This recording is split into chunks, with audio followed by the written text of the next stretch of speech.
स्वस्ति प्रजाभ्यः परिपालयन्ताम् न्यायेन मार्गेण महीं महिषः। गौब्राह्मणेभ्यः शुभमस्तु नित्यं। लोकः समस्तः सुखिनो भवन्तु। त्वमादिदेवः पुरुषः पुराणः। त्वमस्य विश्वस्य परं निधानम्। वेत्तासि वेद्यं च परं च धाम। त्वया ततं विश्वमनन्तरूपः। वायुर्यमोऽग्निर्वरुणः शशाङ्कः। प्रजापतिस्त्वं प्रपितामहश्च। नमो नमस्तेऽस्तु सहस्रकृत्वा। पुनश्च भूयोऽपि नमो नमस्ते। नमस्ते श्रीगुरुदेवाय सर्वसिद्धिप्रदायने सर्वमङ्गलरूपाय सर्वानन्दविधायने प्रपन्नपारिजाताय स्तोत्रवेत्रैकपाणये ज्ञानमुद्राय कृष्णाय गीतामृतदुहे नमः। वसुदेवसुतं देवं कंसचाणूरमर्दनं देवकी परमानन्दं कृष्णं वन्दे जगद्गुरुं। श्रीकृष्णं वन्दे जगद्गुरुम्।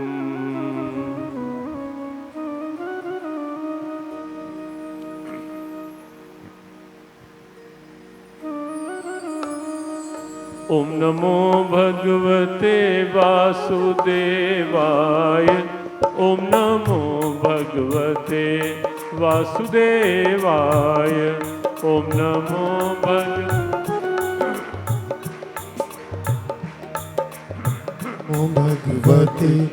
वासुदेवाय। ओम नमो भगवते वासुदेवाय। ओम नमो भगवते वासुदेवाय। ओम नमो भगवते वासुदेवाय। ओम नमो भगवते वासुदेवाय। ओम नमो भगवते वासुदेवाय। ओम नमो भगवते वासुदेवाय। ओम नमो भगवते वासुदेवाय। ओम नमो भगवते वासुदेवाय। हे नाथ पकड़ लो हाथ मेरा। हे नाथ पकड़ लो हाथ मेरा। मेरे नाथ पकड़ लो हाथ मेरा। मेरे नाथ पकड़ लो हाथ मेरा। छूटे न कभी फिर साथ तेरा। छूटे न कभी फिर साथ तेरा। सुमिरन मैं करूं दिन रात तेरा। सुमिरन मैं करूं दिन रात तेरा। ओम नमो भगवते वासुदेवाय। ओम नमो भगवते वासुदेवाय। ओम नमो भगवते वासुदेवाय। ओम नमो भगवते वासुदेवाय। ओम नमो भगवते वासुदेवाय। ओम नमो भगवते वासुदेवाय। ओम नमो भगवते वासुदेवाय। ओम नमो भगवते वासुदेवाय।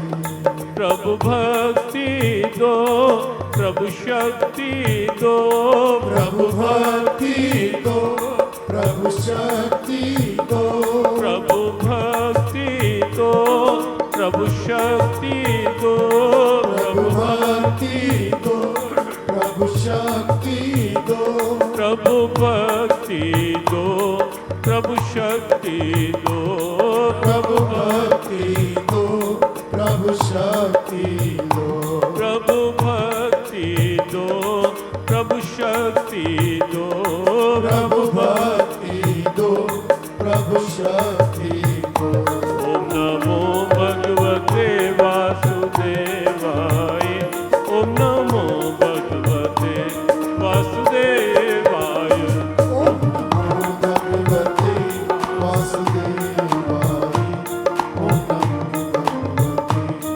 वासुदेवाय ओम नमो भगवते वासुदेवाय। ओम नमो भगवते वासुदेवाय। ओम नमो भगवते वासुदेवाय। ओम नमो भगवते वासुदेवाय। वासुदेवाय वासुदेवाय कृष्ण देवाय कृष्ण देवाय सद्गुरुदेवाय सद्गुरुदेवाय।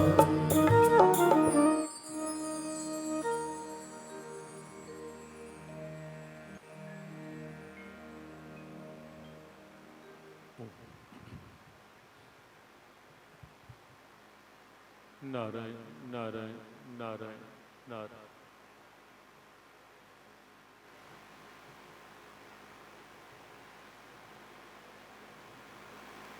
मेरे नाथ, मैं आपको भूलूं नहीं। मेरे नाथ, मेरे नाथ, मैं आपसे दूर ना रहूं। मैं आपसे दूर न रहूं। आप मुझसे दूर ना रहें। आप मुझसे दूर न रहें।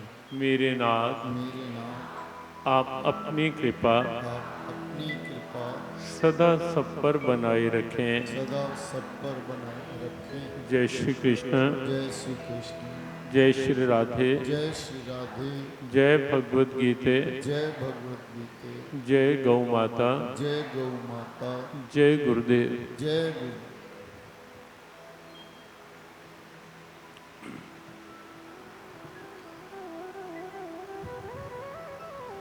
श्रीमद् भगवद गीता पर सत्संग के रूप में चिंतन, चर्चा, वार्ता का आज तीसरा दिवस अर्थात विश्राम सत्र। आज के सत्र में प्रारंभ में भी हम सब ने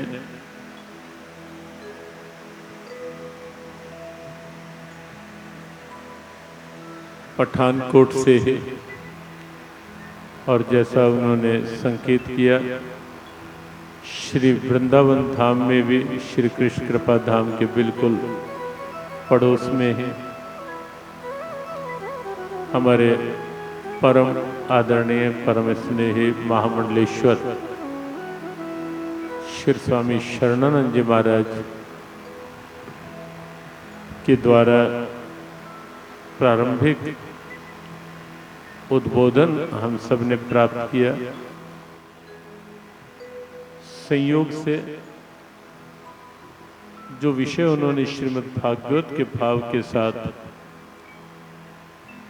अपने उद्बोधन में लिया, वो वही जो पिछले 2 दिनों से यहाँ चर्चा में चल रहा है। सत्संग का महत्व, संतों की सन्निधि का लाभ जीवन में क्या है, क्यों आवश्यक है सत्संग, क्यों आवश्यक है जीवन में संत का होना, क्यों आवश्यक है जीवन को सत्संग के भाव के साथ जीना।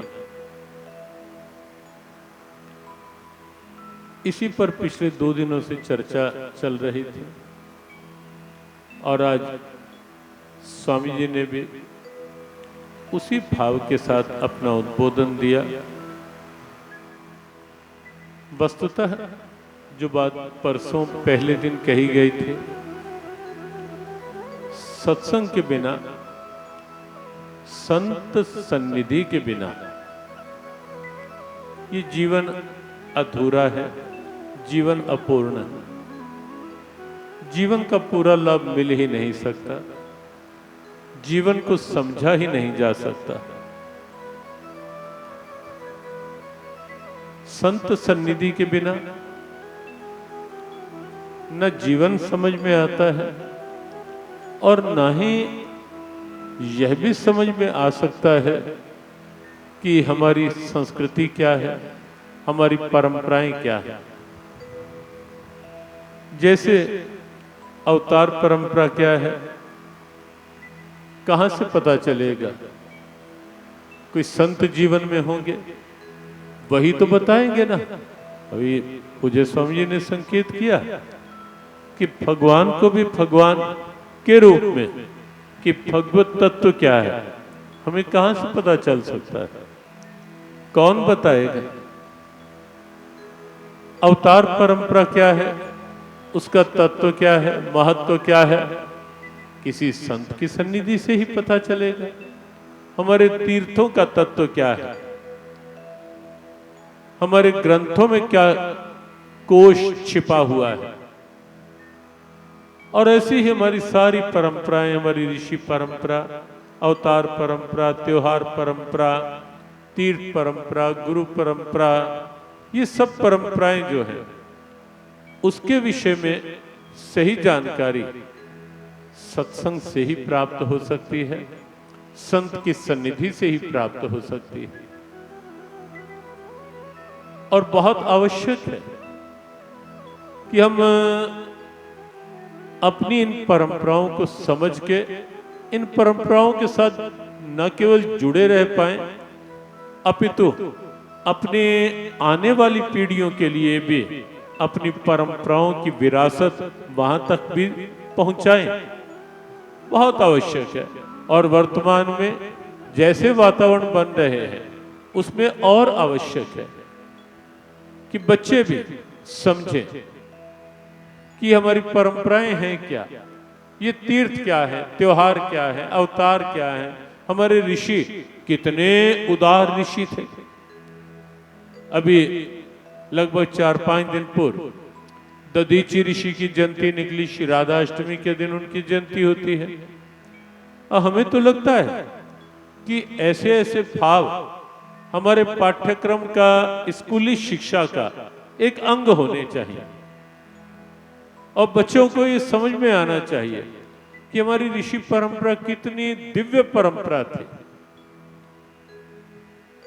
कि अगर आसुरी शक्तियों को समाप्त करने के लिए उनसे ये कह दिया जाता है कि आपकी हड्डियां चाहिए, आपकी अस्थियां चाहिए, तो ऋषि एक क्षण नहीं लगाते और ये कह देते हैं कि शरीर नाशवान है, एक दिन आना ही है जब ये हड्डियां लकड़ियों के साथ साथ इनकी स्थिति होगी जो जैसे लकड़ियां जलती है। कबीर ने कहा ना, हाड़ जले ज्यों लाकड़ी, केश जले ज्यों खास, सब जग जरता देख कर भयो कबीर उदास। तो 1 मिनट नहीं लगाया ऋषि ने कि जिन हड्डियों ने अंत में इस स्थिति को प्राप्त होना है, यदि उन हड्डियों का उपयोग दैवी शक्तियों की विजय के लिए और आश्रित शक्तियों की पराजय के लिए होता है तो मुझे प्रसन्नता है, हिचकिचाहट नहीं की।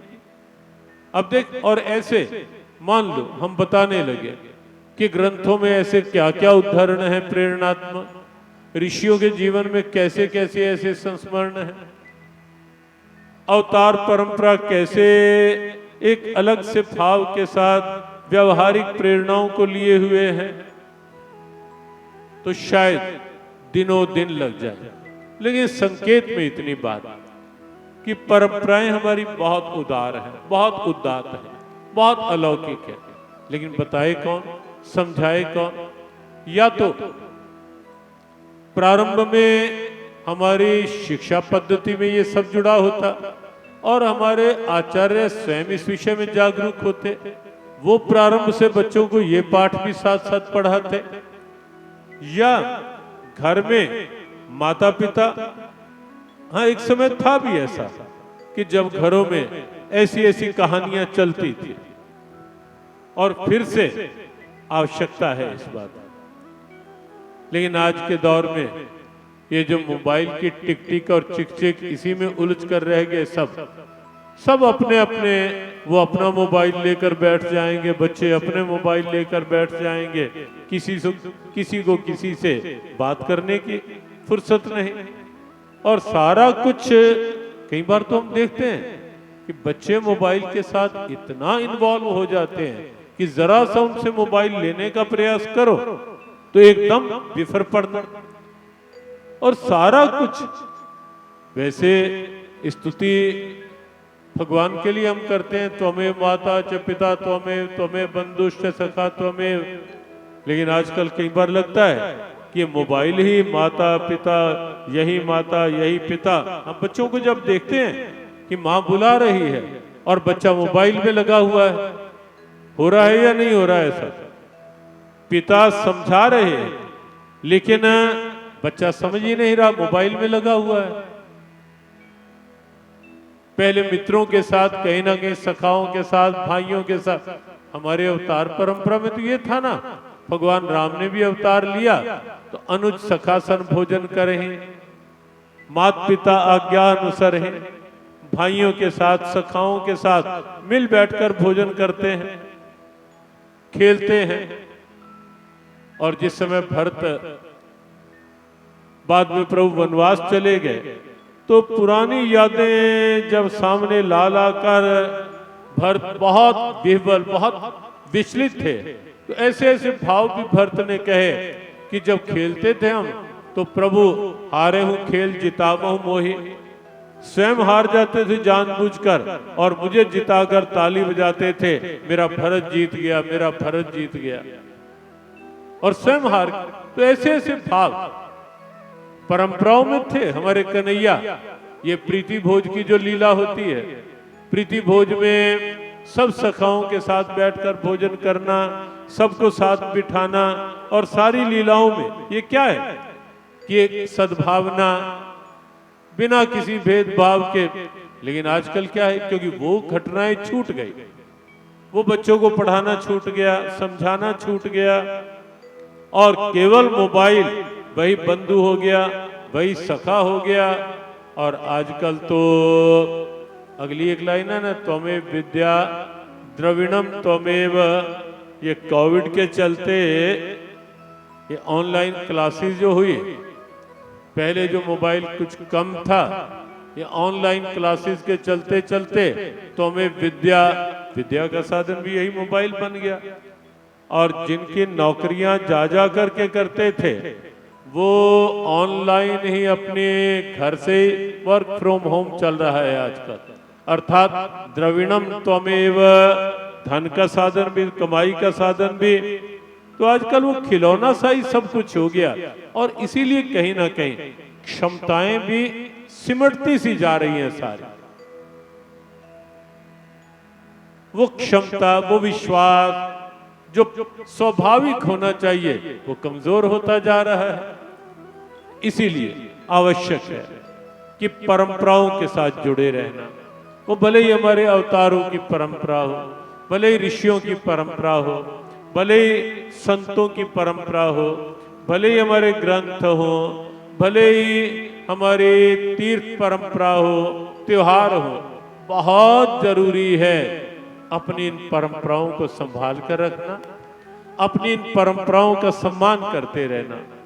एक बात सब ध्यान रखें, जो समाज अपनी मूल परंपराओं को भूल जाता है ना, या छोड़ देता है, वही कहीं ना कहीं बाद में नुकसान की स्थिति में आता है। वही कहीं ना कहीं दूसरे लोग हावी होने लगते हैं। तो इसलिए बहुत आवश्यक है कि हम अपनी परंपराओं का सम्मान करें, परंपराओं का संभालें, और उसके लिए सत्संग, संतों की सन्निधि। बात कल जो चल रही थी कि सत्संग के लाभ क्या है, सत्संग से क्यों जुड़े, थोड़ी सी बात करके फिर हम कुछ सूत्र गीता के लेंगे, जैसा कल संकेत किया था। सत्संग आध्यात्मिक ऊर्जा जीवन में जागृत करता है, अध्यात्म के साथ जोड़ता है। सत्संग ये बताता है कि मानव, तेरे अंदर स्वाभाविक ऊर्जा भरी हुई है, उसको पहचान। और कल हमने एनर्जी कॉन्शियस होने की बात कही थी कि हम अपनी उस ऊर्जा के प्रति सजग रहे। कई बार क्या होता है, जरा जरा सी चिंता में हम बहुत समय निकाल देते हैं। बड़ी प्रैक्टिकल सी बातें की जा रही हैं आपसे, जो जीवन में प्राय घटती हैं। और जिनसे हमें बचना है। कई बार जरा जरा सी बात को हम चिंता बना करके मन में पीसते रहते हैं। किसी ने कोई बात कह दी, दिमाग में चलती रहेगी। कोई जरा सी बात प्रतिकूल हो गई, और ये बिल्कुल आप पाएंगे कि बिल्कुल ये आम जीवन की बातें हैं। देखो, सब कुछ अनुकूल ही चले ऐसा दुनिया में कभी नहीं हुआ, किसी के साथ नहीं हुआ। कोई एक भी उदाहरण नहीं जिसके लिए हम ये कह सकें या जो ये कह सके कि सब कुछ शुरू से अनुकूल ही अनुकूल है, जो मैंने चाहा। नहीं होता। ये शरीर ही है, सदा अनुकूल रहता है क्या? और बाहर की बातें तो अलग है। अपना शरीर ही सदा अनुकूल रहता है क्या? नहीं रहता। सब कुछ अनुकूल नहीं चलता संसार में। संसार चल ही रहा है अनुकूलता और प्रतिकूलता की दोनों पटड़ियों के ऊपर संसार की गाड़ी चल रही है। तो इसलिए जरा सी प्रतिकूलता हम अपनी टेंशन बना लेते हैं। हम उसको लेके सोचते रह जाते हैं, क्यों हो गया, कैसे हो गया। तो होगा क्या? ये जो अंदर ऊहापोह, बहुत ध्यान से इस बात को समझे। ये जो अंदर हम बात को लेके पीसते हैं, अंदर के टेंशन बना लेते हैं बात को, ये हम अपनी एनर्जी को धीरे धीरे क्षीण कर रहे हैं। एनर्जी का डिके कर रहे, एनर्जी धीरे धीरे समाप्त होगी और अंदर खोखलापन सा आ जाए। बहुत चिंता करने पर, कई बार लगभग कहीं ना कहीं किसी ना किसी के अनुभव में आया होगा, बहुत जब चिंता होती है तो मस्तिष्क और मस्तिष्क का ये हिस्सा फड़फड़ाने लगता है या नहीं? और धीरे धीरे सारे मस्तिष्क में भारीपन लगने लगता है या नहीं? लेकिन दूसरा पक्ष, कभी आप ये करके देखें, जब हम टेंशन में नहीं, तनाव में नहीं, व्यर्थ की ऊहापोह में नहीं, जब हम स्वाभाविक प्रभु के सिमरन में होते हैं, प्रभु की याद में होते हैं, उसके ध्यान में होते हैं, पाठ में होते हैं। आज प्रातः काल नियम रहता है कि जहां हम होते हैं, कहीं ना कहीं किसी के यहाँ प्रातः काल का कोई गीता पाठ होता है। पाठ में वातावरण बना तो सबने महसूस किया और परिवार वालों ने कहा कि बिल्कुल ऐसा वातावरण बना हुआ था कि जैसे किसी और लोक में ही हैं हम, यहां नहीं। तो स्वाभाविक है जब हम उस भाव में अपने को लेकर आते हैं, प्रभु का चिंतन, प्रभु का स्मरण, कुछ अंदर टेंशन नहीं, कोई व्यर्थ की उधेड़ बुने नहीं अंदर रहती, उस समय आप देखना यही स्थान होगा। वो आजमाइश तो जीवन में होती ही है कई बार, लेकिन इसे आजमा कर देखना कि जब हम उसकी याद में होते हैं, उसके चिंतन में, उसके ध्यान में या पाठ में होते हैं, तो यही हिस्सा जो है ना, यही आपको एक विशेष ऊर्जा का स्रोत के रूप में अनुभव होगा। यहाँ एक विशेष ग्लो, यहाँ इसी हिस्से पर एक विशेष अलग सी ऊर्जा का एक भंडार सा आपको अनुभव होगा। ये जो तिलक हम करते हैं, या ये भ्रूर मध्य प्राणमावेश्य सम्यक, भगवत गीता ने कहा कि दोनों भ्रुवों के बीच में ये जो स्थान है तिलक का, कि यहाँ कभी कभी अपनी वृत्ति को एकाग्र करो, स्थिर करो, फोकस करो। यहाँ आप पाएंगे 1 मिनट भी यदि यहाँ हमारी वृत्ति फोकस हो गई, एकाग्र हो गई, तो आप वो मिनट पाएंगे आप कि पूरे मस्तिष्क में और इस स्थान में कितना हल्कापन, और हल्कापन ही नहीं, कितनी शांति, स्वाभाविक शांति, और उसमें और कुछ करना नहीं पड़ेगा। ये एनर्जी जो है, जो हेल्थ एनर्जी, कॉन्शियस होने की बात जो कही गई है, ये एनर्जी जो है, ये एनर्जी कहीं से लानी नहीं है। एनर्जी के लिए कोई एनर्जी ड्रिंक्स नहीं, ये कई बार होता है ना, ये एनर्जी ड्रिंक है, वो एनर्जी ड्रिंक जो है वो शरीर के लिए हो सकते हैं, अंदर के लिए कोई एनर्जी ड्रिंक नहीं बना। अंदर के लिए तो एनर्जी कॉन्शियस होकर के जब हम अपनी वृत्ति को यहां जोड़ेंगे तो आप पाएंगे एक स्वाभाविक ऊर्जा अंदर से अनुभव हो, अपने आप बिल्कुल नैसर्गिक प्रवाह, सुपरटोनियस फ्लो अंदर से ही प्रकट होगा। ऊर्जा अंदर है। हमने एक बात कही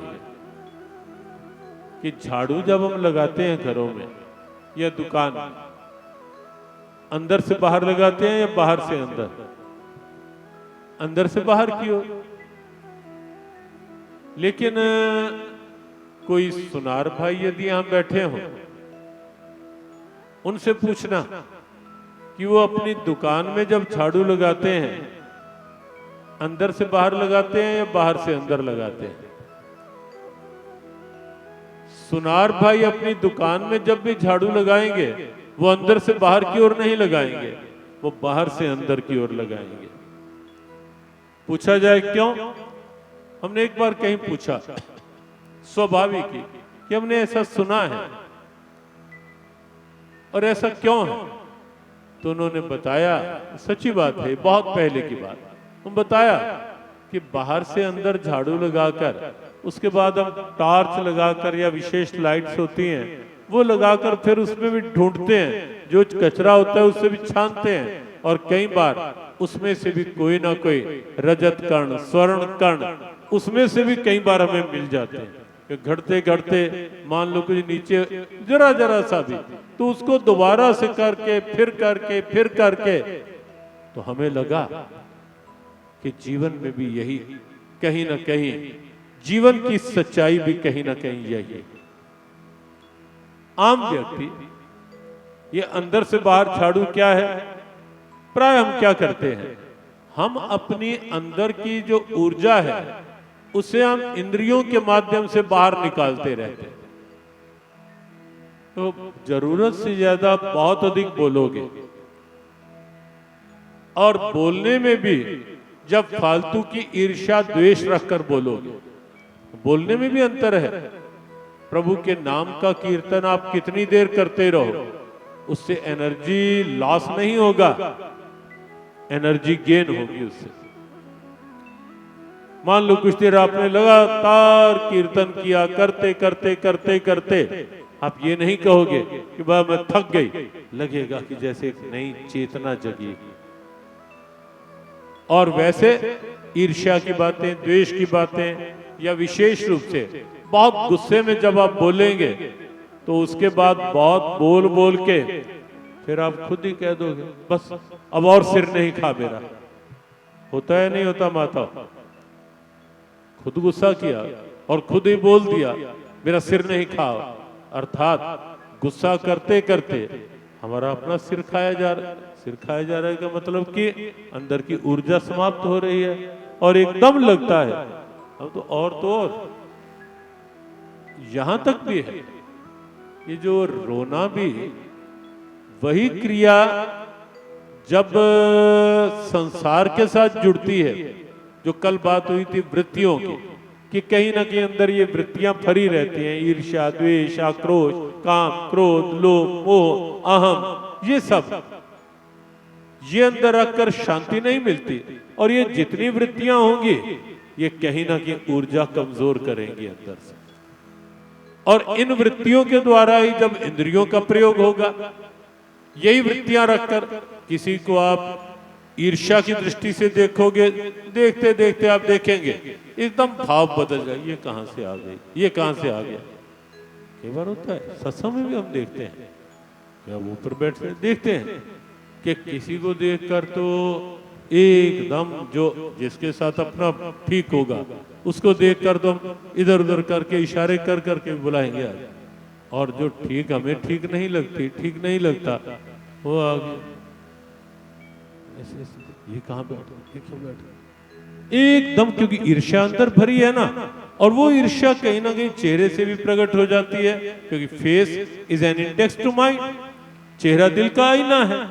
और कहीं ना कहीं अब नहीं तो तब कब कहीं ना कहीं वो अंदर की वृत्तियां शब्दों के रूप में भी सामने नहीं प्रकट होंगी तो पीछे से प्रकट होंगी, किसी और के पास बैठकर प्रकट होंगी। वृत्ति कहीं ना कहीं जब प्रकट होगी, अंदर की ऊर्जा हमारी अपनी अंदर की ऊर्जा कमजोर करेगी, ये निश्चित समझो। और इंद्रियों के माध्यम से प्राय अपने ही अंदर की ऊर्जा को, जैसे अंदर से बाहर झाड़ू बाहर लगा रहे हैं, ऊर्जा कमजोर, और बाहर से अंदर झाड़ू क्या है, आंख देख रही है, लेकिन देखते देखते कि सब में तेरा ही तो नूर है, सब में तेरी ही तो ज्योत जगमगा रही है, सब में तेरी ही तो चेतना है प्यारे, सब में तू ही तू तो है। और जब दृष्टि ये हो जाती है कि जिधर देखता हूं उधर तू ही तू है, तब स्वाभाविक आपको लगेगा, तब ये फूल भी यदि दिखेगा ना तो लगेगा कि इस फूल में, जैसा पूज्य स्वामी जी ने संकेत किया ना शहंशाह राम स्वामी राम तीर्थ की बात को लेकर कि न तुझसे गरज है न सूरत से तेरी, मुसव्वर की हम तो कलम देखते हैं, हम तो बनाने वाले को देख रहे हैं कौन। तो तब लगेगा कि ये फूल भी जो है इसमें रंगत भरने वाला कौन, सुगंध भरने वाला कौन, ये पत्तों में इस ढंग का रूप देने वाला कौन। स्वाभाविक लगेगा तब कि है तो कोई चेतना तो है, कोई सत्ता तो है। और ऐसे कुछ भी रामकृष्ण परमहंस के पास एक बार कुछ लोग आए, अलग अलग किस्म के कुछ आम थे। कहा स्वामी जी हम एक भाव लेकर आपके पास आए हैं कि ये आम है तो आम ही, लेकिन इनका रंग भी कुछ अलग अलग है, नाम भी सबके अलग अलग है, कुछ ना कुछ आकृति भी थोड़ी थोड़ी अलग अलग है, और स्वाद भी कुछ अलग अलग है इनका। ऐसा क्यों? 3-4 आम थे। रामकृष्ण देव ने एक आम लिया, चूसा, छिलका गुठली अलग रख दिया। दूसरा लिया, रस चखा, छिलका गुठली अलग रख दिया। और ऐसे ही तीसरा, चौथा। उनमें से किसी ने पूछा कि महाराज हम तो आपके पास आए थे ये बात लेकर के कि ये आम अलग अलग हमको शोध करना चाहते हैं। रामकृष्ण देव ने कहा कि रामकृष्ण तो रस का ग्राहक है और तत्व का।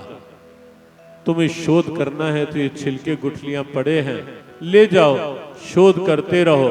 मैं तो इनका रस लेकर के बस इस चिंतन में चला गया कि इनमें रस भरने वाला कौन, इनमें रस है किसका, कितना मीठा रस, छिलका कैसा भी हो, रंग कैसा भी हो, रूप कैसा भी हो, नाम कोई भी हो, लेकिन रामकृष्ण परमहंस ने कहा मैं तो ये सोचने लग गया ये रस भरने वाला कौन। फूलों में तू खुशबू है, फलों में तू रस है, फलों में तू रस है, फूलों में तू खुशबू है, फूलों में तू खुशबू है, फलों में तू रस है, फलों में तू रस है, फूलों में तू खुशबू है, फलों में तू रस है, फलों में तू रस है। पूछे कोई मुझसे तू मेरा सर्वस्व है, मेरा सर्वस्व है। पूछे कोई मुझसे तू मेरा सर्वस्व है, मेरा सर्वस्व है। पूछे कोई मुझसे तू मेरा सर्वस्व है, मेरा सर्वस्व है। पूछे कोई मुझसे तू मेरा सर्वस्व है, मेरा सर्वस्व है। दुख भरी इस दुनिया में भी मुझे तेरा ही सरूर दिखे, बस तू ही तू भरपूर दिखे। दुख भरी इस दुनिया में मुझे तेरा ही सरूर दिखे, बस तू ही तू भरपूर दिखे। इधर उधर मैं जिधर भी देखूं हर जा तेरा नूर दिखे। दिखे, बस तू ही तू भरपूर दिखे। इधर उधर जिधर भी देखो हर जा तेरा नूर दिखे, बस तू ही तू भरपूर दिखे। अंदर देखूं बाहर देखूं हर जा तेरा नूर दिखे, बस तू ही तू भरपूर दिखे। अंदर देखो बाहर देखो हर जा तेरा नूर दिखे, बस तू ही तू भरपूर दिखे।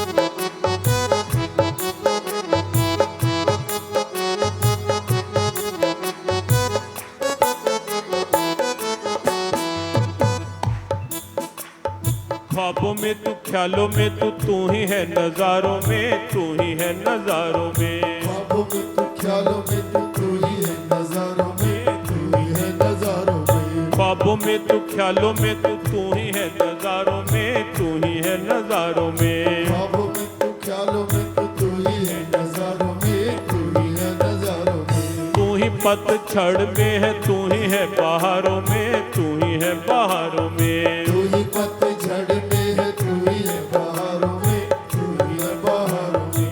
तू ही पतझड़ में है, तू ही है बहारों में, तू ही है बहारों में। तू ही पतझड़ में है, तू ही है बहारों में, तू ही है बहारों में। कुदरत के हर रंग में मुझको तेरा ही दस्तूर दिखे, बस तू ही तू भरपूर दिखे।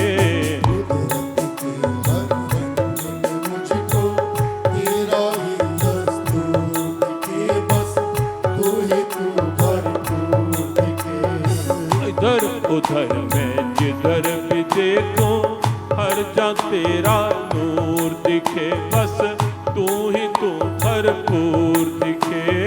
इधर उधर मैं जिधर भी देखूं हर जा तेरा नूर दिखे, बस तू ही तू भरपूर दिखे। अंदर देखूं बाहर देखूं हर जा तेरा नूर दिखे, बस तू ही तू भरपूर दिखे। अंदर देखो बाहर देखो हर जा तेरा नूर दिखे, बस तू ही तू भरपूर दिखे। हर कण में तू, हर क्षण में तू, पास तू ही दूर दिखे, बस तू ही तू भरपूर दिखे।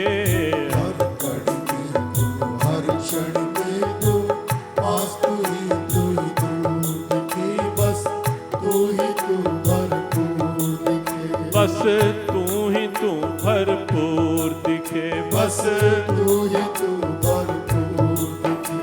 हर शय में तेरा नूर दिखे। हर शय में तेरा नूर दिखे।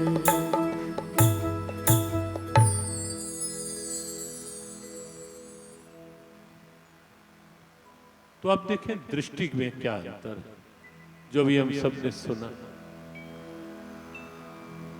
फूल भी हाथ में आया तो दृष्टि वहां चली। और भगवत गीता में अनेक बार ऐसे संकेत आप पाएंगे। आंख किसकी ठीक है? या पश्यति सा पश्यति समम सर्वेषु भूतेषु तिष्ठन्तं परमेश्वरम विनश्यत स्वविनश्यंतम या पश्यति सा पश्यति। भगवान ने कहा जो इन समस्त नाशवान प्राणियों में उस एक चेतना को देख लेता है, आंख तो उसी की ठीक है। नत्था सिंह पंजाब के एक बड़े अच्छे भजन उपदेशक, उन्होंने एक जगह लिखा, आंख के ऊपर अचानक ध्यान चला गया, इन्ना अखां विच जैसी मैल अज्ञान दी, नजर जे तेरी बंदे रब न पहचान दी। अब शब्द देखें कि जो ग्रंथ का तत्व है महापुरुषों ने उसे ही अनुभव करके अलग अलग रूपों में अपने शब्दों में पिरोया। किसी ने भजन के रूप में, किसी ने सत्संग के रूप में, किसी ने लेखनी के रूप में, अलग अलग रूपों में, और किसी ने जैसे रामकृष्ण परमहंस की बात कही कि कोई आम लेकर ही आ गया तो रस में डूब गए, और केवल आम के रस में नहीं, उस रस के माध्यम से उस भगवत रस में, रसो वही सा, परमात्मा क्या है, वो रस स्वरूप है, सच्चा रस का स्रोत परमात्मा है, वो उस रस में डूब गए रामकृष्ण परमहंस। दृष्टि वहां चली गई। तो नत्था सिंह क्या लिखते हैं, इन्ना अखा विच जैसी मैल अज्ञान दी, नजर जे तेरी बंदे रब न पहचान दे, तक किसे अखा वाले नो विखाइयां क्यों ना अखियां, प्रभु दे ध्यान विच लाइयां क्यों ना अखी। किसी अखा वाले नु विखाइयां क्यों ना अखी। इसका मतलब ये नहीं है कि जाके किसी आई स्पेशलिस्ट के पास जाकर चले जाओ और वहां जाकर के कहो कि सत्संग में आज सुना है ये सब में परमात्मा है, मुझे तो नहीं दिखाई देता, कुछ आगे धुंधलका सा आ गया होगा या कोई लेयर आ गई होगी, तो कुछ वो इन डॉक्टर के वश की बात नहीं, वो तो केवल बाहर के लेयर जो किसी रूप में आ जाती है, क्या बोलते हैं मोतियाबिंद वगैरह, तो हटा देते हैं ऑपरेशन के द्वारा। लेकिन ये तो अंदर के डॉक्टर, अंदर के हमारे ऋषि अंदर के डॉक्टर थे, हमारे महापुरुष जिन्होंने वैसे, जिन्होंकी आंख वास्तव में वहां लग गई, किसी अखा वाले नो विखाइयां क्यों ना अखियां, अर्थात जिसके पास वो आंख है कि जड़ में भी चेतन को निहार सके, नाशी में भी अविनाशी को निहार सके, जिसके पास वो आंख है, वहां जाकर किसी अखा वाले नो विखाइयां क्यों ना, या पश्यति सपश्यति। और बार बार गीता जी के मुख्य विषयों में एक ये विषय, समा सर्वेषु भूतेषु मद भक्तिम लभते पराम। भगवान कृष्ण कहते हैं जो सब प्राणियों में उस एक ईश्वर को निहार लेता है, पहचान लेता है, वो मेरी पराभक्ति को पा लेता है। बहुत से उदाहरण। तो आंख वही है, आंख केवल वैसे अटकती फटकती मटकती रहेगी इधर उधर, या आसक्ति से किसी को देखेगी, ऊर्जा क्षय करवाएगी, यह अंदर से बाहर की ओर झाड़ो। और अगर आंख सर्वत्र ये देख लेगी, हर परिस्थिति प्रभु की लीला, हर पदार्थ प्रभु की कृपा, हर प्राणी प्रभु की चेतना। भगवत गीता में छठे अध्याय में, छठा, सातवां, आठवां, ये तीन श्लोक, सातवां आठवां नौवां, छठे अध्याय का सातवां आठवां नौवां, ये तीन श्लोक गीता जी अगर घर जाके खोल के देखेंगे तो इन तीन श्लोकों में आपको दिखेगा। सातवें श्लोक में परिस्थितियों में समता कैसे होगी, वहां श्री भगवान कहते हैं कि सब में मेरी चेतना को देख लो, सबके अंदर चेतना बनकर मैं ही तो बैठा हूं। पदार्थों में समता कैसे होगी, ये भाव बना लो कि सब कुछ उसी का दिया हुआ है। प्राणियों में समता, परिस्थितियों में समता कैसे होगी, सब तेरी लीला, सुख भी तेरे, दुख भी तेरे, मान भी तेरा, अपमान भी तेरा, हार भी तेरी, जीत भी तेरी, लाभ भी तेरा, और कहीं ना कहीं हानि भी। कोई कारण होगा गोविंद, तेरी ही कोई लीला होगी, कोई बात नहीं, और अच्छे से प्रयास करूंगा, हारिए ना हिम्मत, बिसारिए ना प्रभु नाम। ऐसे समय में हिम्मत नहीं हारनी, और उत्साह के साथ और दृढ़ता के साथ अपने आप को बढ़ाना है कर्तव्य पथ पर। यह गीता का संदेश है। तो जब हम ये इस रूप में देखेंगे सृष्टि को, तो आप पाओगे ये बाहर से अंदर झाड़ू लग रहा है, अर्थात बाहर से भी अंदर ऊर्जा प्रवेश कर रही है। कुछ खा रहे हैं, एक तो ये है स्वाद ले ले करके खा रहे हैं, और एक भगवत गीता के भाव के अनुसार यत् करोषि यदश्नासि यज्जुहोषि ददासि यत् तपस्यसि कौन्तेय तत्कुरुष्व मदर्पणम। अर्जुन, तू जो कुछ करता है, जो खाता है, जो यज्ञ दान तप इत्यादि सात्विक पारमार्थिक कर्म करता है, तत्कुरुष्व मदर्पणम, उसमें अहम को न जगने दे। मैं कर रहा हूं, मैंने किया, मैं नहीं करूंगा तो कैसे होगा, ये भाव नहीं आने दे। इगोइस्टिक ये सोच, हर क्रिया प्रभु आपकी अर्पण। क्यों? क्योंकि आपकी शक्ति से हो रही है। आपने मुझे इस योग्य समझा इस कार्य को करवाने के लिए, इसलिए तेरा तुझको सौंपते क्या लागत है मोर। और ये क्या होगा, हर क्रिया के माध्यम से ऊर्जा और बढ़ेगी। बाहर से भी ऊर्जा अंदर है। जैसे खाने की बात कही, स्वाद लेकर खाओगे आसक्ति होगी, कहीं ना कहीं ऊर्जा क्षय होगा। और अगर प्रसाद मान करके खाओगे, यह है गीता का चिंतन, प्रसाद मानकर। क्यों? कि प्रभु तेरा दिया हुआ है। भोग लगाने की परंपरा इसीलिए है कि उसमें भगवत भाव रम जाए। बड़ी वैज्ञानिक परंपरा है कि प्रभु को भोग लगाना, भोग के रूप में बनाना, बहुत ढेरों लाभ हैं, ढेरों लाभ, असंख्य लाभ। केवल इतनी सी बात के कि घर में रसोई है, कि मैं भोजन नहीं बना रही, प्रभु का भोग बना रही हूं। तो सोचो, अब भक्ष्य भक्षण उस रसोई में आ पाएगा क्या? शुद्धता, पवित्रता, स्वच्छता का ध्यान रखना पड़ेगा ना। क्यों? कि मुझे मेरे ठाकुर का भोग बनाना है। भावों की शुद्धि हो जाएगी जब इस भाव के साथ बनाओ। और इसीलिए हम कहते हैं अपने सनातन धर्म की हर विधा, हर परंपरा पूरी तरह वैचारिक भी है, व्यवहारिक भी है, वैज्ञानिक भी है। ये तो बस कई बार हम भी दूसरों की बातों में आ जाते हैं, अलग अलग विचारधारा। भगवान के खाते हैं क्या? अब पता नहीं, अब सब लगाते हैं, मैं भी कर देती हूँ, मैं भी थाली। ऐसा नहीं, रूखेपन में ऐसा क्यों? बिल्कुल दृढ़ता से कहो कि भाई तुम्हारे भगवान नहीं खाते होंगे, हमारे भगवान तो खाते हैं। हमारे भगवान तो विदुरानी का द्वार खटखटा करके, उससे मांग मांग करके केले के छिलके मिले वो भी खा लेते हैं। हमारे भगवान तो ऐसे हैं।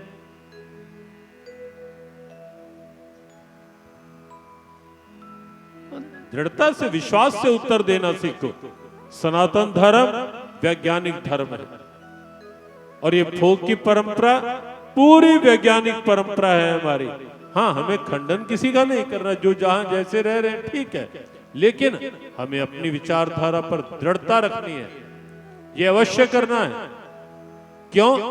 क्योंकि एक हम है, हम अर्थात हमारी ऋषि परंपरा, हम का मतलब ईगो नहीं, अर्थात हमारी सनातन परंपरा है, जहां भगवान आते हैं, जहां भगवान जरूरत पड़े तो मांग मांग कर भी खाते हैं। भले ही माखन चोरी की लीला हो, माखन की कमी थोड़े ना थे कन्हैया के यहाँ। घर में खूब बंटता था, खूब लुटता था माखन, खुले रूप में बंटता था जिसको जितना चाहिए, लेकिन तो भी कन्हैया गए माखन के लिए नहीं। जहां भाव था, जहां प्रेम था, वहां मांग मांग करके खाया। तो भोग जब हम भाव बनाते हैं कि प्रभु आपका भोग बना रही हूं, भोजन नहीं बना रही, भाव शुद्ध होंगे। और भाव का प्रभाव, ये भी एक वैज्ञानिक सत्य है, बड़ा प्रमाणिक सत्य है ये, कि भाव का प्रभाव क्रिया पर पड़ता है। और गीता की बड़ी गहरी सोच है ये। कि क्रिया भाव के द्वारा प्रभावित होती है, किस भाव से मैं कर्म कर रहा हूं। और इसीलिए अपनी संस्कृति में रविदास के जूते गांठना भी पूजा बन जाता है, कबीर के कपड़े बुनना भी पूजा बन जाता है।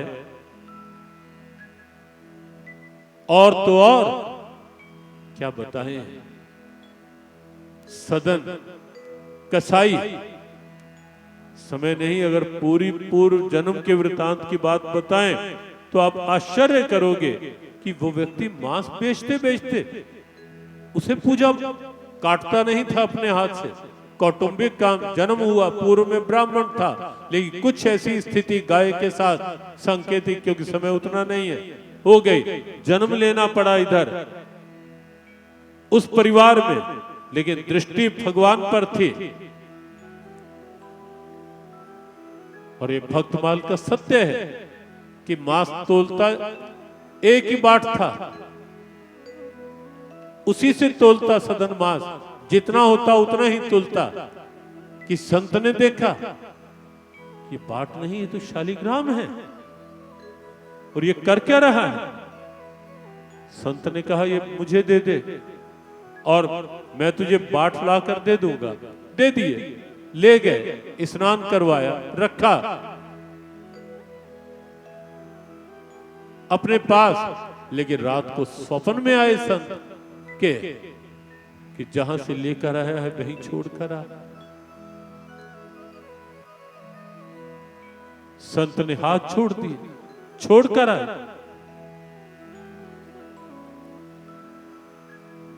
और जब सदन को पता लगा कि स्वयं भगवान ने स्वप्न में आकर मेरे लिए कहा, उसी भगवान जगन्नाथ के पुजारी थे, उसी समय चल दिए जगन्नाथ प्रभु से मिलने के लिए।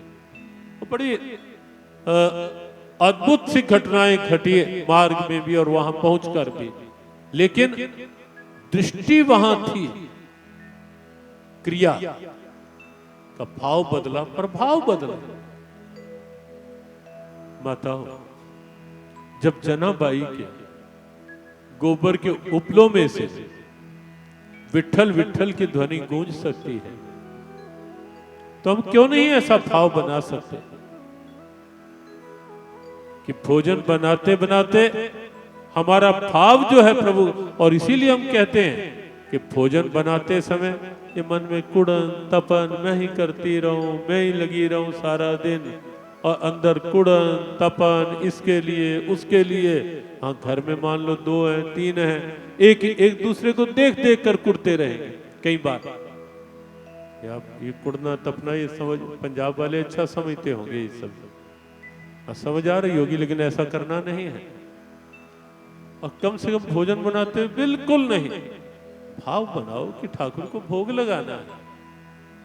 भाव शुद्ध होगा, उसका प्रभाव शुद्ध पड़ेगा, और प्रभाव पड़ेगा वो भोजन जो है भगवान उसे ही कहते हैं यज्ञ शिष्टः शिनः संतो मुच्यन्ते सर्व किल विषय या यज्ञ शिष्टामृत भुजो यान्ति ब्रह्म सनातनम। जो यज्ञ से बचा हुआ खाते हैं, अर्थात जो पहले भोग लगा करके खाते हैं, पहले प्रभु को अर्पण करके फिर उनका प्रसाद समझ करके खाते हैं, क्रिया वही है। भाव बदलेगा, उसका प्रभाव बदल जाएगा। और उसके बाद जब भगवान के आगे रखोगे, तेरा तुझको सौंपते, भगवत कृपा साथ मिल जाएगी। और यही कारण है, कोई भी वस्तु जब हम भगवान के सामने रखते हैं तो भोजन या कोई पदार्थ रखते हैं, लेकिन जब उठाते हैं तो पदार्थ नहीं उठाते, प्रसाद उठाते हैं। है या नहीं ऐसा? ये सनातन, ये हमारी दिव्यता कि जब उठाते हैं तो प्रसाद उठाते हैं। क्यों? एक तो हमारा भाव प्रभु के प्रति, और फिर प्रभु का भाव जब हमने अर्पण किया, भगवान कहते हैं पत्रम पुष्पम फलम तोयम। ये दोनों श्लोक इकट्ठे हैं। जो पहला बताया वो 9वें अध्याय का 27वां श्लोक, और ये 26वां श्लोक। पत्रम पुष्पम फलम तोयम यो मे भक्त्या प्रयच्छति तदहम भक्त्युपहतम मश्नामि प्रयतात्मना। भगवान ने कहा अश्नामि, अर्जुन उसे मैं स्वयं खाता हूं। जो प्रेम पूर्वक मुझे अर्पण करता है कुछ भी, मैं खाता हूं पार्थ, स्वीकार करता हूं। तो कोई भी क्रिया, ऐसा क्या होगा, बात वही, अंदर से बाहर झाड़ू या बाहर से अंदर झाड़ू। और बाहर से अंदर क्या, हम अपनी ऊर्जा, अंदर की ऊर्जा भी फालतू बोल के व्यर्थ इधर उधर दे, या ये एक मोबाइल का भी जो चस्का है ना, लंबा टाइम 1-1 घंटा लगे रहेंगे देखने में, पता नहीं क्या क्या। और फिर कहो 15 मिनट गीता पाठ कर लिया करो, क्या करें, टाइम ही नहीं मिलता। अरे भाई 1 घंटा वहां टिक टिक में लगा दिया, और 15 मिनट गीता, जहां से एनर्जी मिलनी है वहां टाइम नहीं, और जहां से एनर्जी लॉस होनी है वहां घंटों लगे रहेंगे। बाहर की ऊर्जा अंदर, भोजन प्रसाद बनेगा, हर ग्रास के साथ ऊर्जा और अंदर जाएगी। प्रभु तेरा प्रताप। हमने ब्रज में देखा, महाराज एक संत हर ग्रास, जितने ग्रास मुंह में डालते उतनी बार नाम जाप, हर ग्रास के साथ मंत्र, फिर ग्रास अंदर, फिर मंत्र, फिर ग्रास अंदर। तो ये क्या है, ऊर्जा भोजन के साथ बाहर से ऊर्जा अंदर आ रही। और ऐसे ही हर क्रिया में, हर अंग से बाहर से ऊर्जा अंदर। ये तेरा भाव, तेरी मौज, तू ही जान, तेरी कृपा, तेरा प्रसाद, तेरी लीला, तो बाहर से ऊर्जा। तो भगवत गीता हमें ऊर्जावान बना करके जीने का शास्त्र है। कोविड के टाइम में हमने कई जगह कहा,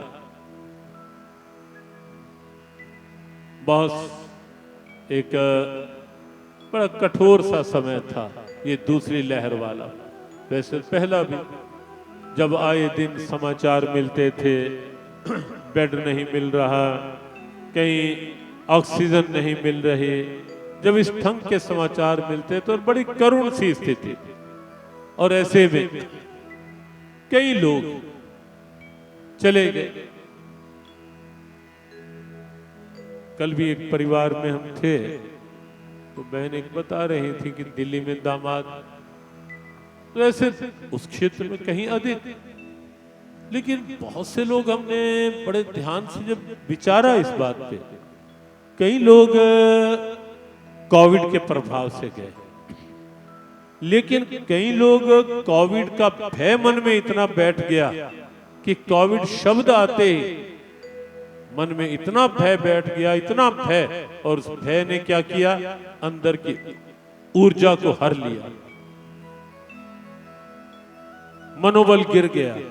और मनोबल गिर जाने के कारण से अधिकतर घटनाएं मनोबल गिर जाने के कारण से घटी। लेकिन हमने ऐसे ऐसे उदाहरण भी देखे, डॉक्टर्स ने कह दिया बस 5-7% है, और जब उन्हें ये संकेत मिला कि केवल जाप में ध्यान दो, केवल प्रभु में वृत्ति लगाओ, छोड़ दो इधर उधर देखना, क्या होगा क्या नहीं होगा इसकी चिंता भी छोड़ दो, केवल उसमें अपनी वृत्ति लगा के रखो, जाप करो जितना हो सके। और हमने ऐसे उदाहरण देखे कि 5-7% तक की स्थिति के बाद भी उबर गए। बहुत बड़ी भूमिका है मन की, अंदर की ऊर्जा की। और आप विश्वास करें, भगवत गीता अंदर की ऊर्जा को बढ़ाने वाला शास्त्र है। अंदर के कलेश जो कहीं ना कहीं अंदर चिंताओं के रूप में होते हैं, उनको समाप्त करके नई चेतना जगाने वाला शास्त्र है गीता। 2 पंक्तियां गुनगुनाकर समापन की ओर चलते हैं। गीता जी का ज्ञान जैसे अमृत की धारा, गीता जी का ज्ञान जैसे अमृत की धारा, गीता जी का ज्ञान जैसे अमृत की धारा, गीता जी का ज्ञान जैसे अमृत की धारा, श्याम जी की वाणी दिखे शाम का नजारा, श्याम जी की वाणी दिखे श्याम का नजारा, श्याम जी की वाणी दिखे शाम का नजारा, श्याम जी की वाणी दिखे श्याम का नजारा, गीता जी का ज्ञान जैसे अमृत की धारा, गीता जी का ज्ञान जैसे अमृत की धारा, परम भक्ति ज्ञान का निराला उपदेश, परम भक्ति ज्ञान का निराला उपदेश, परम भक्ति ज्ञान का निराला उपदेश, परम भक्ति ज्ञान का निराला उपदेश, जीवन में लाओ मिटे सारे कलेश, जीवन में लाओ मिटे सारे कलेश, जीवन में लाओ मिटे सारे कलेश, जीवन में लाओ मिटे सारे कलेश, गीता के श्लोक हरते दुख शोक सारा, गीता के श्लोक हरते दुख शोक सारा, गीता के श्लोक हरते दुख शोक सारा, गीता के श्लोक हरते दुख शोक सारा, गीता जी का ज्ञान जैसे अमृत की धारा, गीता जी का ज्ञान जैसे अमृत की धारा,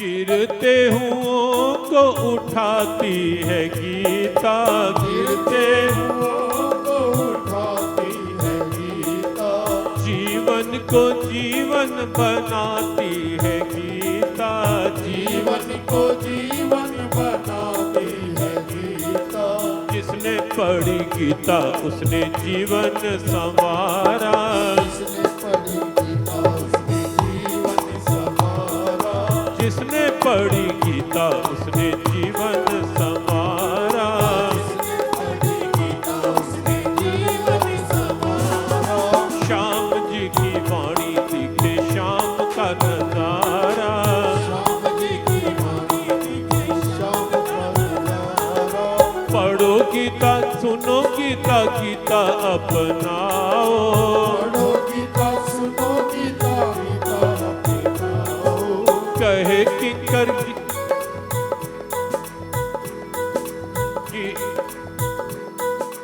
जीवन को मीठा गीत गीता का बनाओ, जीवन को मीठा गीत गीता को बनाओ, पढ़ो गीता सुनो गीता गीता अपनाओ, पढ़ो गीता सुनो गीता गीता अपनाओ, जीवन का मीठा गीत गीता को बनाओ, जीवन का मीठा गीत गीता को बनाओ, कहे किंकर लेकर देखो गीता का सहारा, हरे सिंगर लेकर देखो गीता का सहारा, श्याम जी की वाणी दिखे शाम का नजारा, श्याम जी की वाणी दिखे श्याम का नजारा, गीता जी का ज्ञान जैसे अमृत की धारा, गीता जी का ज्ञान जैसे अमृत की धारा, गीता जी का ज्ञान जैसे अमृत की धारा, गीता जी का ज्ञान जैसे अमृत की धारा, गीता के श्लोक हरते दुख शोक सारा, गीता के श्लोक हरते दुख शोक सारा, जिसने पढ़ी गीता उसने जीवन संवारा, जिसने पढ़ी गीता उसने जीवन संवारा।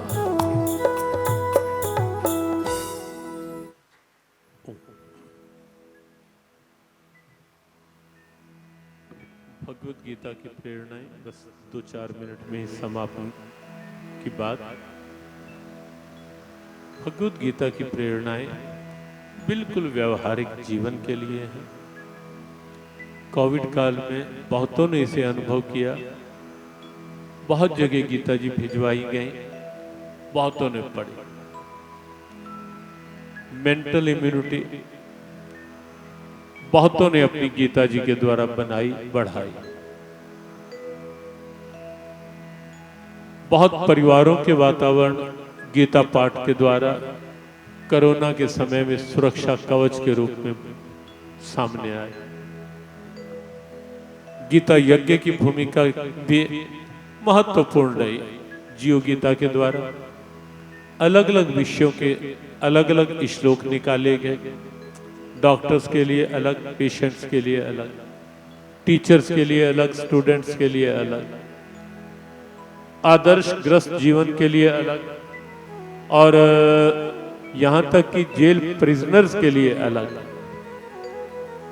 जब मन बहुत व्यथित होता है किसी घटना से, किसी कारण से, उसके लिए अलग से श्लोक निकाले गए। ये प्रेरणाएं उस अवस्था के लिए जब मन बिल्कुल टूटने के कगार पर होता है, कैसे संभाला जा सके ऐसे मन को, उसके लिए एक अलग पुस्तिका निकली गीता जी की, जियो गीता की ओर से। ऐसे ही युवाओं के लिए कुछ अलग प्रेरणाएं निकाली गई। और भी कई विषयों को लेकर राजनेताओं के लिए भी एक पुस्तिका लिखी गई, स्वस्थ राजनीति समृद्ध राष्ट्र, कि गीता जी में राजनीति को स्वच्छ स्वरूप देने के लिए क्या क्या है। हालांकि बड़े संक्षेप में सूत्र लिए गए, यद्यपि पूरा पूरा वॉल्यूम लिखा जा सकता है। और कुरुक्षेत्र में जो गीता ज्ञान संस्थानम की एक परिकल्पना आई प्रभु की प्रेरणा से, वो इसी रूप में आई कि गीता के एक एक शब्द पर व्यापक शोध हो, रिसर्च हो, और विश्व को लगे कि गीता केवल हमारी आस्था का ही ग्रंथ नहीं है, आस्था के रूप में हमारा गौरव निश्चित है और रहना चाहिए। हमने प्रारंभ आज विषय को यही से किया कि अपनी परंपराएं, अपना गौरव बनी रहनी चाहिए। नहीं बनाकर रखोगे तो वर्तमान में कई परेशानियां हैं, आने वाला समय कहीं और ऐसी समस्याएं लेकर ना आए, उसके लिए पहले से हमें चेतना है। अपनी परंपराओं के प्रति उन्हें गौरव मान करके हमें स्वयं जागरूक रहना है। और अपनी किसी के लिए हम कुछ ना कहें, खंडन हमारे ऋषि अनुमति ही नहीं देते, लेकिन अपनी बात, अपनी परंपरा पर दृढ़ रहना ये तो हमारा कर्तव्य भी है, हमारा अधिकार भी है। और इसीलिए हमने कहा कि भगवद गीता उस रूप में, आस्था के रूप में भी हमारा गौरव है, क्योंकि विश्व का एकमात्र ग्रंथ ऐसा है जिसे विश्व की हर विचारधारा के हर उदार व्यक्ति ने खुले मन से स्वीकारा है। वो भले ही विज्ञान क्षेत्र के स्कॉलर्स हो, या भले ही नेचर एनवायरनमेंट के स्कॉलर्स हो, या अलग अलग विषयों के, गीता को स्वीकारा उन्होंने। और गीता ज्ञान संस्थान जो कुरुक्षेत्र में है, उसमें हम ये भी पूरा विवरण एक सजीव प्रस्तुति, लाइव प्रेजेंटेशन के रूप में आ पाए कि कैसे कैसे किस किस विश्व के शोधकर्ता, चिंतक ने किस किस रूप में गीता को स्वीकार किया। अभी यहां ने पूर्व 16 को गीता ज्ञान संस्थानम में पुस्तकालय का शुभारंभ था, हरियाणा के राज्यपाल और कुछ शुभेच्छुजनों के द्वारा। और उस बात को उसमें 5000 के लगभग भगवद गीता और उससे संबंधित शोध पुस्तिकाएं वहां, और हमारा लक्ष्य है कि लगभग पूरे विश्व के किसी भी देश में किसी ने भी गीता पर शोध किया हो, वो एक ही स्थान पर विश्व को पता हो कि किसी एक स्थान पर वो उपलब्ध हो सकता है, तो गीता की प्राकट्य स्थली, उपदेश स्थली कुरुक्षेत्र में। और उसके लिए हमारा लक्ष्य है कि लगभग गीता पर 50,000 के लगभग पूरे विश्व से ऐसी शोध पुस्तिकाएं, कमेंट्रीज वो एक स्थान पर वहां उपलब्ध हो, लेकिन प्रयास। और वास्तव में आप देखेंगे कि भगवत गीता इस ढंग का ग्रंथ है हमारा कि जिसमें हर विषय के लिए सब कुछ गीता के अंदर है, हर विषय के लिए। और उसी रूप में यज्ञ भाव के बहुत से श्लोक, और यज्ञ की परिकल्पना भी गीता की बड़ी अनूठी, शायद ही कहीं और इतनी उदार परिकल्पना मिले जो गीता जी ने यज्ञ की भावना बताई। और वो श्लोक अलग निकालकर ये आह्वान किया गया कि लगभग 10, 12, 15 मिनट में घर घर में गौ घृत हो, गाय के गोबर की, और वो भी भारतीय देसी गाय के ये गाय का गोबर जो है भारतीय नस्ल का, विदेशी नस्ल वाला नहीं, ना औषधीय गुण ना आस्था के गुण, भारतीय नस्ल का घृत, भारतीय नस्ल के गाय के गोबर की समिधा, और उससे अगर घर में थोड़ी देर यज्ञ हो, अब देखना कैसा वातावरण बनता। अभी कार्तिक मास आ रहा है, उसके लिए हमने एक आह्वान किया है कि हर घर में मानसिक शांति, पारिवारिक सद्भावना, पर्यावरण शुद्धि, बच्चों में शुद्ध संस्कार और मानसिक क्षमताएं बढ़ाने के लिए, ऊर्जावान जीवन बनाने के लिए, और कोरोना की कोई तीसरी लहर ना आए उसके प्रति जागरूकता के लिए, कोरोना का सुरक्षा कवच बन जाए घर में, वो ऐसा वातावरण बनाने के लिए घर घर में कार्तिक मास में हवन यज्ञ हो। जियो गीता परिवार, श्री कृष्ण कृपा परिवार हर नगर में इसमें पहल करेगा। यहाँ भी हमने रात्रि में सबको बिठाकर कहा कि इसको व्यापक, और आवश्यक नहीं है कि जो सीधा सीधा जियो गीता से या कृष्ण कृपा से जुड़े हुए हैं गीता उन्हीं की बपौती है, बिल्कुल भी नहीं। हाँ, हम सबको कहते हैं कि आपको यदि प्रभु ने माध्यम बनाया है गीता जी को आगे और प्रेरणा बनाने का, इसे सौभाग्य मान करके करो, अहम जगा कर नहीं, दूसरे की ओर देख कर नहीं। मैं कितना कर सकता हूं, मुझ पर कृपा हुई है, मुझे यदि प्रभु ने इस सेवा के योग्य समझा है, मैं उसमें अपना कैसे बेस्ट दे सकता हूं, ये एक अच्छे कार्यकर्ता की पहचान है, बिना इधर उधर देखे। देखो आप कैसे वातावरण बनते हैं। भगवान की कृपा हुई भी है, कोविड में लाखों की संख्या में गीता पाठ गिनती में करके लोगों ने किए। ये भगवत स्तुति के श्लोक गीता जी के घर घर में बड़ी संख्या में हुए। तो एक कार्तिक मास में गीता यज्ञ, और आगे दिसंबर में गीता जयंती का पर्व आता है 14 दिसंबर को, उसके लिए भी गीता जी की कुछ सम्मान यात्राएं नगरों में निकले। अगर ये कोविड का कुछ सब कुछ प्रभु कृपा रखे ठीक रहता है तो उस दृष्टि से भी कुछ ऐसे प्रयास नगरों में रहेंगे। लेकिन लक्ष्य एक ही है कि अपना ये गौरव ग्रंथ भगवत गीता छोटे बच्चे से लेकर वृद्ध तक सबकी एक मजबूत प्रेरणा बने, आस्था बने। और यदि प्रभु हमें उसके लिए चुनते हैं कि हम भी उसमें कुछ सहयोगी बन सके गीता पढ़ने में। और अभी जो आप पंक्ति गुनगुना रहे थे, पढ़ो गीता, सुनो गीता, गीता अपनाओ, जीवन का मीठा गीत गीता का बनाओ।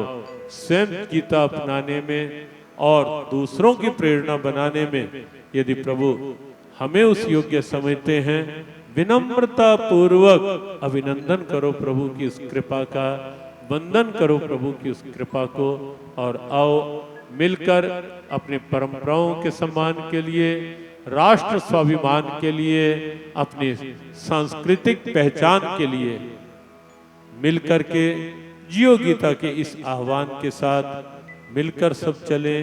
लक्ष्य एक ही, गीता पढ़ें, पढ़ाएं गीता, जन जन तक पहुंचाएं गीता।